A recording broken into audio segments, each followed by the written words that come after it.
What if I told you that the worst day of my life became the beginning of the most satisfying revenge story you'll ever hear? Picture this. You're begging your boss for time off because your father is literally dying in a hospital bed. And he looks you straight in the eye and says your family emergency isn't his problem. Most people would just quit and move on, right? Well, I'm not most people. And what I discovered about my father, and what I did to that heartless manager, will blow your mind. My name is Sarah, and I used to be just another invisible waitress at a greasy diner, serving coffee to people who treated me like furniture. For 3 long years, I smiled through every rude customer, worked every holiday shift, and never complained. I thought I was just getting by, barely surviving on tips and minimum wage.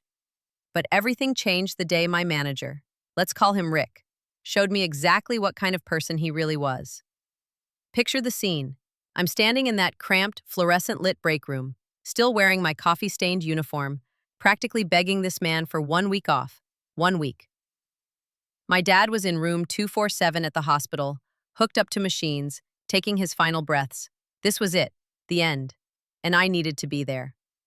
Rick didn't even look up from his scheduling papers, just kept scribbling numbers while he delivered the words that would haunt him forever. Find someone to cover your shifts, or don't bother coming back. Your personal drama isn't my concern. I felt like I'd been punched in the stomach. Personal drama? My father was dying. And this creature in a cheap tie was worried about weekend lunch rush coverage. I'd given this place everything, worked sick, stayed late, covered for everyone else, and this was my reward. But here's where the story gets interesting. See, I walked out of that diner thinking I knew exactly who my father was. A quiet man who worked from home, doing what he called boring number stuff for the government. He wore the same 3 button-down shirts, ate peanut butter sandwiches for lunch, and raised me alone after my mother abandoned us when I was 7. Just a simple, hard-working dad trying to make ends meet. Boy, was I wrong. Dad passed away on a Tuesday morning while I held his hand. The funeral was small, a few coworkers, our nosy neighbor, and 3 mysterious men in expensive suits who stood at the back and never introduced themselves. They just watched with this intense focus that made my skin crawl, then disappeared without a word. Going back to work felt like stepping into a nightmare. Rick stood there with that permanent sneer, probably thinking he'd taught me a lesson about priorities. The other waitresses gave me those pitying looks but kept their distance. Everyone knew what happened, and everyone knew better than to cross Rick. But then everything changed. I was pouring coffee for the morning rush when this man in a tailored navy suit walked in. He wasn't there for pancakes. His presence commanded attention in a way that made conversations stop and customers turn to stare. When his eyes found me, I knew this was about something bigger than breakfast orders. "Sarah Martinez?" His voice carried the kind of authority that made my name sound important for the first time in years.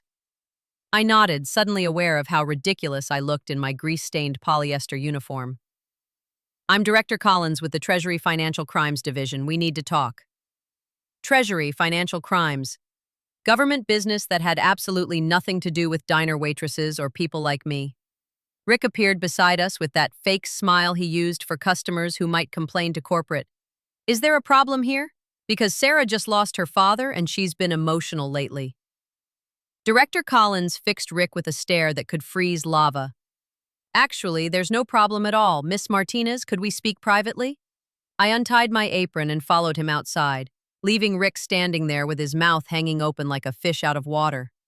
We sat in his government car, and Director Collins opened a briefcase full of documents with my father's name printed across the top in bold letters.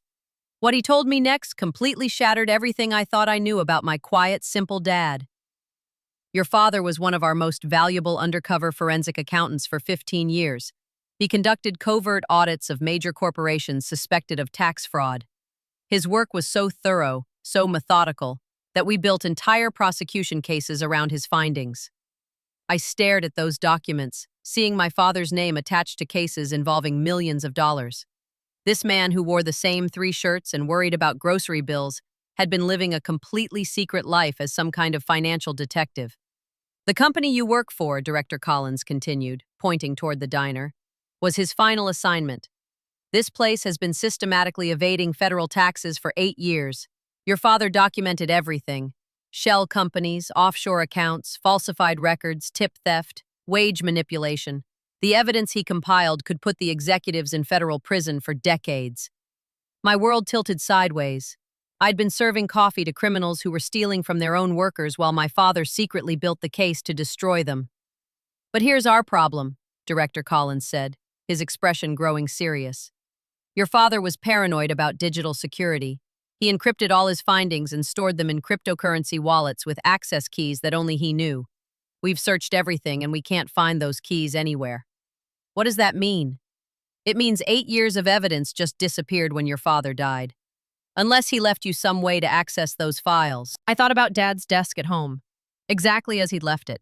Stacks of notebooks filled with numbers and codes, USB drives with cryptic labels, a safe hidden behind his dresser that I'd never opened because I didn't know the combination. He might have, I said slowly. Director Collins leaned forward. Miss Martinez, those files contain evidence of tax evasion totaling $47 million. If we can recover them, your father's work will take down one of the largest corporate fraud schemes we've ever investigated. $47 million. The number felt impossible, completely disconnected from my world of dollar tips and day-old pastries. That evening, I sat in Dad's chair and really examined his workspace for the first time. The notebooks weren't random. They followed patterns, mathematical sequences that meant something to someone who understood the logic. The USB drives were labeled with dates that corresponded to entries in his handwritten notes. The safe combination took me 3 hours to figure out. Dad always said I was the smartest person he knew, and apparently he'd hidden the answer in plain sight. His birthday, my birthday, and the date my mother left us, arranged in the order they'd shaped our lives. Inside the safe, I found an envelope with my name in his careful handwriting. The letter contained 24 alphanumeric sequences, each labeled with a company name. The diner was number 17 on the list. But here's where my story takes an unexpected turn. As I stared at those codes, worth $47 million in evidence, I realized something important. I didn't have to give this information to the government immediately. I had other options. See, I'd started paying attention to details I'd previously ignored. Rick's expensive watch, despite the diner's supposedly struggling finances. The way cash tips disappeared without making it onto official records. Mysterious late-night meetings with men who definitely weren't food suppliers. I began documenting everything. Shift schedules that violated labor laws. Cash register readings that didn't match reported sales. Customer counts that seemed impossible given actual foot traffic. Every detail my father would have noticed. But I also started researching the diner's main competitor, a company called Peak Restaurant Group that had been trying to expand into our area for months. They'd made several attempts to buy out our locations, but the deals always fell through due to what business journals called regulatory complications. I wondered what those complications might be worth to someone who could eliminate them permanently. Within a week, I was sitting across from Peak's development director, a sharp woman named Jennifer, who listened to my proposition with laser focus. Within hours, Peak's legal team filed motions with federal court, presenting themselves as concerned competitors who discovered evidence of systematic fraud. The media coverage painted them as heroes, while our diner became the poster child for corporate corruption. By Wednesday, federal agents were conducting raids on all 17 locations. They seized computers, financial records, and arrested 3 executives, including the regional manager who'd been Rick's direct supervisor. But the most beautiful part was watching Rick realize that his personal liability extended far beyond losing his job. As the manager who'd implemented fraudulent practices, signed false documents, and personally stolen thousands in employee tips, he was individually responsible for felony charges that could destroy his life completely. The criminal case revealed the full scope of the fraud. Over 2,000 employees had been affected across all locations. The government's case relied entirely on my father's evidence, which meant I became a key witness in every trial. Every time I testified, I made sure to mention how Rick had refused my emergency leave request when my father was dying, how he'd threatened to fire me for prioritizing family over corporate profits. The jury looked at Rick with visible disgust when they heard that story. Rick received 8 years in federal prison, followed by 5 years supervised probation. Civil judgments totaled over $300,000, effectively bankrupting him. His house was foreclosed, car repossessed, retirement savings seized. His wife left him before the trial ended, taking their children to another state. But I wasn't finished. With the 47 million, I established the Foundation for Workers' Rights, a legal advocacy organization dedicated to helping service industry employees fight wage theft, harassment, and violations. Our first action was hiring every displaced worker at salaries that reflected their actual value. Within 3 months, we'd filed successful lawsuits against 12 companies, recovering over 2 million in stolen wages. Workers started calling us when they faced retaliation. We became the organization that employers feared and employees trusted. 6 months after his sentencing, I received a letter from Rick. It was part confession, part justification, part plea for forgiveness.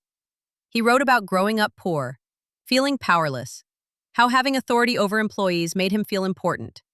He admitted that refusing my emergency leave had been pure spite. He'd wanted to hurt someone the way he felt hurt. The letter ended with him asking if I thought he deserved what had happened to him. I never responded. 3 years later, our foundation had become one of the most feared advocacy organizations in the country. We'd recovered over 50 million for workers, shut down dozens of fraudulent operations, and sent 23 executives to prison. I kept Rick's letter in my desk drawer, not out of sentiment, but as a reminder of why this work mattered. His words revealed the mindset of someone who hurt others because he felt powerless, who chose to abuse authority rather than use it responsibly. My father had given me the tools to fight people like Rick. I intended to use those tools until every stolen dollar was returned, every violated law enforced, and every worker knew they had someone willing to fight when employers decided profits mattered more than human dignity. Rick had asked if he deserved what happened to him. The answer was simple. He deserved exactly what he'd given others. I just made sure he received it with compound interest. So the next time someone tells you that your problems aren't their concern, remember this story. Sometimes the quiet person serving your coffee has more power than you could ever imagine. And sometimes the consequences of cruelty extend far beyond what you think you can get away with. If this story opened your eyes to how corporate fraud affects real people, make sure to hit that like button and subscribe for more incredible true stories. Share this with anyone who's ever felt powerless against workplace abuse, because knowledge is the first step toward justice. And remember, sometimes the best revenge isn't getting mad, it's getting even in ways they never saw coming.